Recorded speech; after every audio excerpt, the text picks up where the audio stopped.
Hello and welcome to the 20 Questions podcast with Tyler Aiken. I'm your host, Tyler Aiken, and thank you so much for tuning in to another great episode. On this show, I interview people who are experts in the world of sports. So sometimes that's a coach or a general manager or a broadcaster. But when you think of sports, you think about players, you think about the athletes themselves. And I'm so glad for that for the very first time, the guest on this week's show will be an athlete. And this athlete was nationally ranked at the high school level. And this past year, first year in college, well, he led his Division I team deep into the playoffs. So it's going to be a super entertaining show. Get ready for 20 questions with Johnny Keib.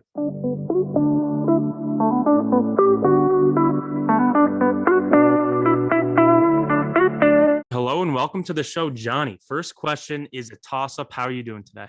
Great. How about you, Tyler? I'm doing well. Thank you for asking. So for anyone that is listening and doesn't know who you are, how about you introduce yourself? Who are you? What do you do? And where are you from? Yeah, so I'm Johnny Keib. I went to James Littlewitt High School with Tyler, the host, and I play lacrosse at Yale right now, and there's nothing else really. Yeah, so lacrosse is kind of what we're going to be focusing on today. When did you start playing that sport? A long time ago.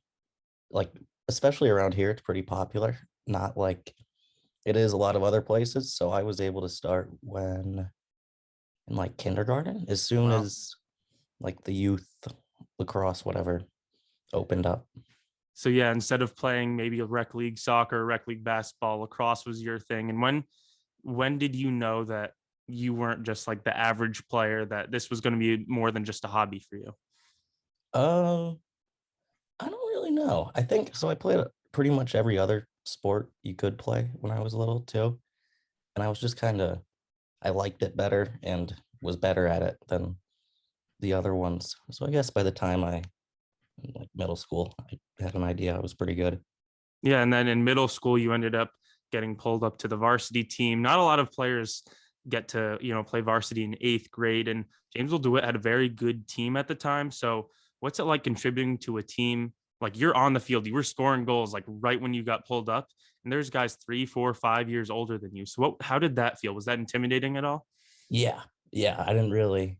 So luckily it was me and a couple of other younger kids got pulled up. So it was nice because I'd played with them the whole season and was friends with them, but still it was, I guess it's weird looking back on it now, but like the senior lacrosse players were like super cool. And like, especially when I was in eighth grade and I was all nervous and stuff, but it wasn't that bad because I'd known the Coach Archer for forever. And who else was there? It was Jeff Ike, the JD basketball coach now.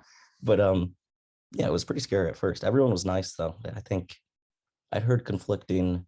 Apparently on the girls team, they were mean to the people that got called up, but that wasn't the case. Everyone was, I think they probably got it, like, and knew that I'd be nervous, and everyone was just trying to be nice and make me feel welcome. I'm glad that they made you feel welcome. If we had an episode about Coach Ike, I'm sure we could go on for hours and hours about him, but we'll stay on topic here. That team, when you got pulled up, ended up making it to the state championship game. So having that like team success really earlier in career, how did that affect your mindset going into high school? Did it make you super hungry? Did it make you kind of scared that you wouldn't be able to repeat that success? What were you thinking going into your freshman year? I think it kind of it didn't like deter me from uh like working any less hard, but it kind of made it seem like that was like the usual, like you just get there every year, and that was not the case because the next year had we lost in the second round of sectionals, I think, and we were pretty young, but I think all the kids that got pulled up and then the next year we're playing a whole bunch on the team, we're kind of just like, oh, like, I don't know, this happens all the time, whatever, and just kind of assumed that we would end up there, and that was not the case. So seems like you guys definitely had your work cut out for you after that season, and you had to start picking and choosing between things, focusing on lacrosse a little bit more. You ended up dropping off of basketball after that freshman year. And as a teammate of yours on the team, I can say you were pretty successful within that sport. So what went into the decision of having to drop out of basketball? Um, right around that time is when like the recruiting stuff starts for lacrosse, and I knew that I wanted to do that, so I just needed more time. But I love that team was awesome with Coach Becker and everyone else. Do you remember when we beat Liverpool and she told us it was the best Christmas gift she'd ever gotten? I do remember that. And then she gave us donuts at practice that one time, and we were all like shocked that Coach Becker, and she's just a very intense person, and she very much lightened up. Yes. Was that the game you had an overtime buzzer beater?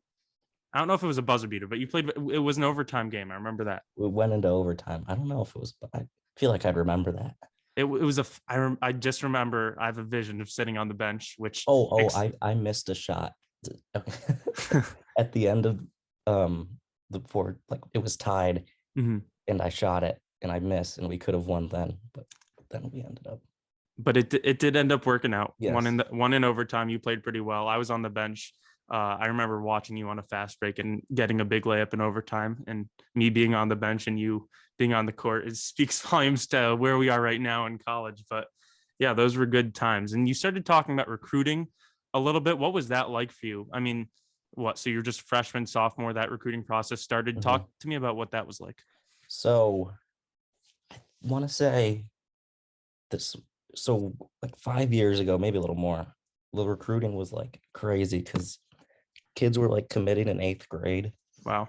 To colleges, and it just kept getting earlier and earlier because some kids would be like, I don't know, they'd be like 6'4" and like 200 pounds in 7th and 8th grade, and people are like, oh yeah, he's probably gonna be pretty good, so they get them on the spot. But then when I was in 8th grade, I think they changed the rule so that coaches couldn't contact you until September 1st of your junior year. So the recruiting stuff, when I was a freshman and sophomore, was pretty much just schools will have like, not really camps, but like prospect days where you go and play with the coaches and stuff. And I went to most of those in the winter because in the fall I was playing soccer, and the spring and summer was lacrosse. So that was really the only time that I would go. And you can't really do much then. But then once you start to get older, the coaches can call you and stuff. And so as you're getting older, we get to your junior year when they finally are able to talk to you. And then COVID-19 hits. That probably messes up recruiting. It took away your whole junior season. Mm-hmm. So what was that like for you? I'd already committed to Yale by then, so it didn't mess me up. But I know a lot of people that got pretty much screwed over by like the not being able to play in the spring, and people who probably would have found a school right around then had to end up waiting probably 6 months before they could start playing again, and coaches could see them. And that, with the season being canceled, it was, so I mentioned I'd played in like the JDYA youth program in kindergarten, and with my grade and the grade above me specifically, we'd been playing together since a really long time. And we all kind of were like, oh, that was the season we were I would have been a junior and they all would have been seniors. Like that was the year we were supposed to be real good. You know, because it never ended like coming to fruition, I guess. So yeah, that really took away a lot of opportunities for people going to college, took a lot of opportunities away for maybe some more wins in the playoffs. And we'll talk a little bit about the next year because that was still a very successful year, senior year. But talking about senior year in the fall, you were an all-conference player for soccer.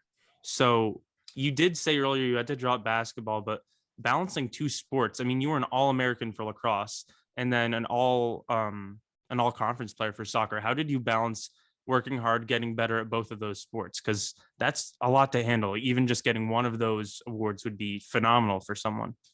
Yeah, so I always loved soccer, but I didn't really love it enough to like practice it, I guess, which is, so it was pretty easy in that I just always focused on lacrosse, and when fall came around, I'd put on my soccer cleats and be ready to go. And in soccer, it was pretty easy because I played defense, and especially in high school soccer, you don't really need like all the fancy foot skills and whatnot to be good at. You just kind of need to be fast and not afraid to head the ball, which I was, but I got away with it.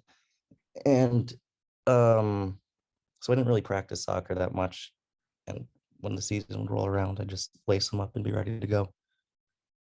I mean, that's pretty impressive, just rolling out of bed, not really practicing, and still finding your way to what you guys made a state semifinal when you were on the team. You had all that individual success. That's pretty crazy. That team was awesome. Do you remember Patrick and Chike?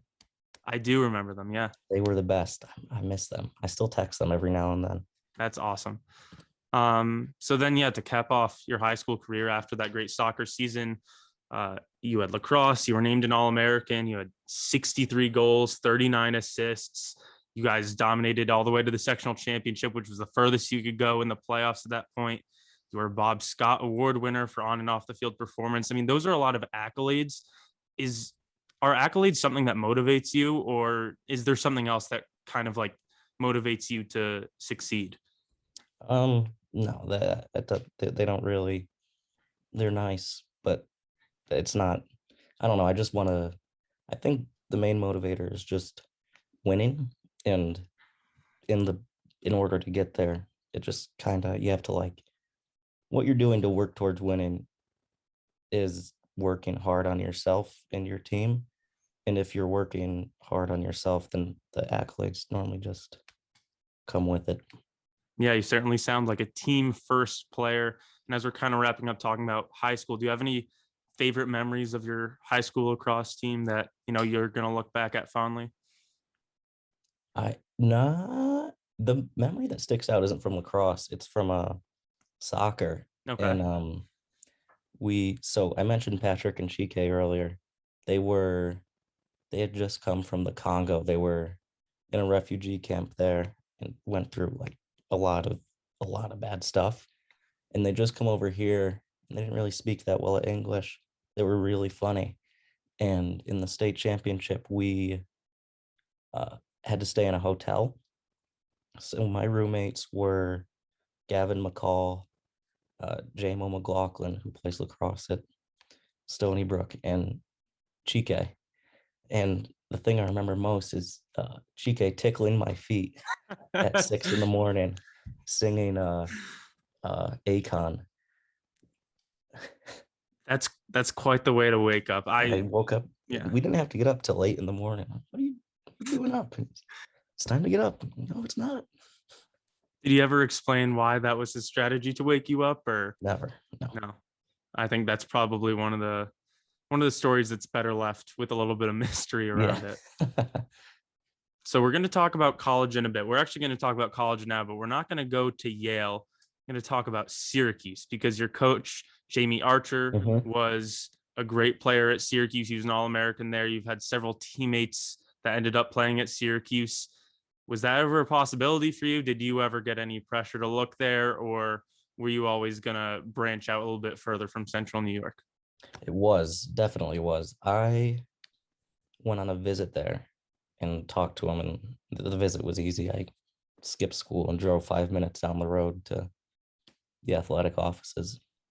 And yeah, I guess I definitely considered it, but my goal in finding a school was to find because professional lacrosse, especially back then, like isn't much of anything really. Like you couldn't make a living off of that, but just starting to get better now. But back then you couldn't do anything. So I kind of wanted to find a school that would set me up well in the future. Not that Syracuse wouldn't, but I wanted to find a school that I couldn't get into without lacrosse. And I thought I could get into Syracuse. So it kind of eliminated that one for me. And I did want to get away from Central New York a little bit. Yeah, that makes a lot of sense. Kind of using lacrosse as a tool to raise your prospects academically and athletically. So once you got to Yale, I'm going to ask kind of the question two ways. I feel like high school to college is a big transition for people when it comes to like the difficulty of whatever they do. So when it comes to academics and athletics, what was the Was there a big difference in how difficult it was to play lacrosse and how difficult school was?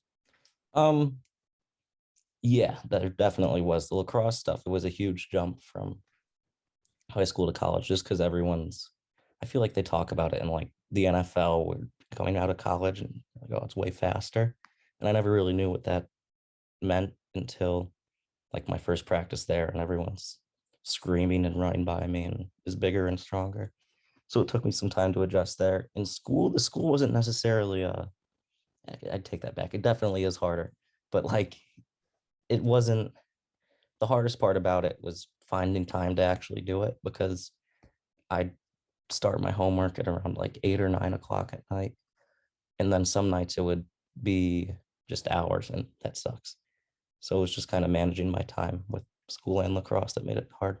Especially when you stay up late to do your homework and then you have to practice again the next morning. It's just a cycle that goes on and on and on. And kind of getting into the first lacrosse season at Yale a little bit.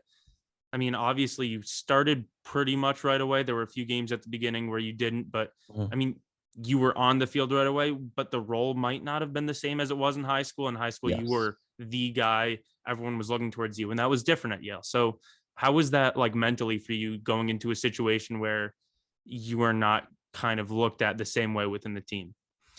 I was just happy to be playing because I hadn't been playing like in the fall leading up until like the first couple weeks of practice. I was still like, I don't kind of adjusting to, and I wasn't playing all that well. And then right as the season started, I kind of got my footing and started doing a lot better. So the whole fall and the first month of practice, I didn't think I was going to get any time at all.